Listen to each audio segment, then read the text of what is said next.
અગમ નિગમ અને અગોચરના વેદ વચ્ચેનો વ્રત શરત અને ધ્રોક નિયમ સાથે સમૃદ્ધ ઇતિહાસ ધરાવતા માતંગ શાસ્ત્રના ગૂઢ તત્વોને સમાજ સમક્ષ સચોટ રીતે રજૂ કરવા અને તેના વેદાત્મક ભેદોને ઉજાગર કરવાની જવાબદારી માતંગ વંશજ ધર્મગુરુઓની છે. માતંગ શાસ્ત્ર સાથે સંકળાયેલા મહેશ્વરી સમાજના ધાર્મિક ભાવના વધુ મજબૂત બને તે માટે માતંગ ભાયાતને સંગઠિત થવાની જરૂર છે, એવો સંદેશ મહેશ્વરી સમાજના ધાર્મિક વડા પીર માતંગ નારાયણદેવ લાલાને આપ્યો હતો. ભુજના બાબા સાહેબ આંબેડકર ભવન ખાતે અખિલ ભારત માતંગ મંડળના નેજા હેઠળ ધર્મગુરુઓની સામાન્ય સભા યોજાઈ હતી, જેમાં આશીર્વચન પાઠવતા પીર સાહેબે જણાવ્યું હતું કે માતંગ શાસ્ત્ર માત્ર ધાર્મિક ગ્રંથ નથી, પરંતુ જીવન મૂલ્યો અને સંસ્કારનું માર્ગદર્શન આપતું આધ્યાત્મિક શાસ્ત્ર છે. નવી પેઢી સુધી આ શાસ્ત્રનું જ્ઞાન પહોંચાડવા સંયુક્ત પ્રયાસો અનિવાર્ય છે.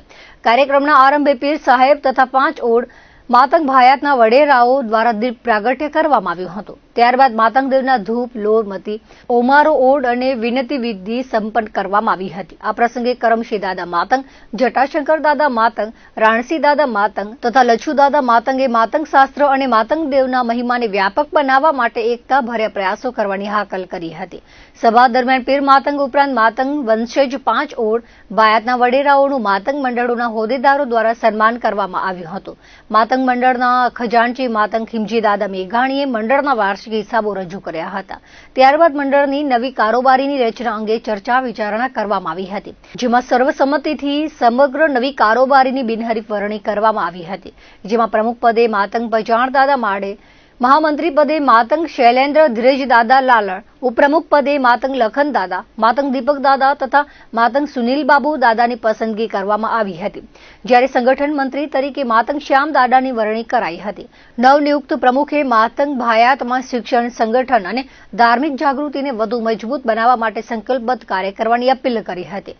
કાર્યક્રમ માટે આર્થિક સહયોગ ડોક્ટર અરવિંદ દાદા માતંગ અને માતંગ લાલજી દાદા દ્વારા આપવામાં આવ્યો હતો. કાર્યક્રમમાં સમગ્ર કચ્છમાંથી મોટી સંખ્યામાં ધર્મગુરુઓ અને માતંગ સમાજના અગ્રણીઓ ઉપસ્થિત રહ્યા હતા. અમારા આખી ટીમ દ્વારા જે 3 વર્ષમાં કામ કરવામાં આવ્યું, જે અમારી ટીમે કામ કર્યું, એની જે ટીમની મુદત હતી એ મુદત 3 વર્ષ પૂરા થયા. એ નિમિત્તે આજે સંસદ કચ્છ હાલાર સંઘ માથી ભાયાત બધા અહીંયા આવ્યા છે અને મિટિંગની અમારી જે ટીમ છે એની મર્યાદા 3 વર્ષની પૂરી થઈ. હવે નવી કમિટીની રચના થશે અને આજે આ અમારી જે ટીમ છે એનું વિસર્જન કરવામાં આવ્યું. અમારા જે મુદ્દાઓ છે તે અમે ધર્મગુરુ છીએ સમાજના, અને અમારું જે કામ છે ધર્મગુરુનું એ જન્મથી કરી અને મરણની ક્રિયાકાંડ અને મર્યા પછીની જે યાત્રા છે, જેને આધ્યાત્મિક જ્ઞાન કહેવાય છે, જેને વેદાંત કહેવાય છે, જેને તંત્ર જ્ઞાન કહેવાય છે, એ અમે સમાજને અથવા તો અન્ય સમાજ સાથે પણ અમને જ્યાં બોલાવવામાં આવે છે ત્યાં કને અમે એ ધર્મનું પ્રચાર કરીએ છીએ. પરમ પૂજ્ય શ્રી અલખાવતા ધણી માતંગ દાદાના અમે વંશજ છીએ. હું 19મી પેઢી છું અને આખી મારી ટીમ છે એ સતત મારા ભેગી સાથે રહી છે. અને આ જે અખિલ ભારત માતંગ મંડળની જે ટીમ છે એના ઉપપ્રમુખ જે બાબુભાઈ પત્રકાર છે એ ઉપપ્રમુખ છે. ખીમજી દાદા જે અંજાર પગતળા ધામના મંત છે અને એ લોકો ખજાનજી હતા અને એ ટીમે મને ખૂબ સાથ અને સહકાર આપ્યો.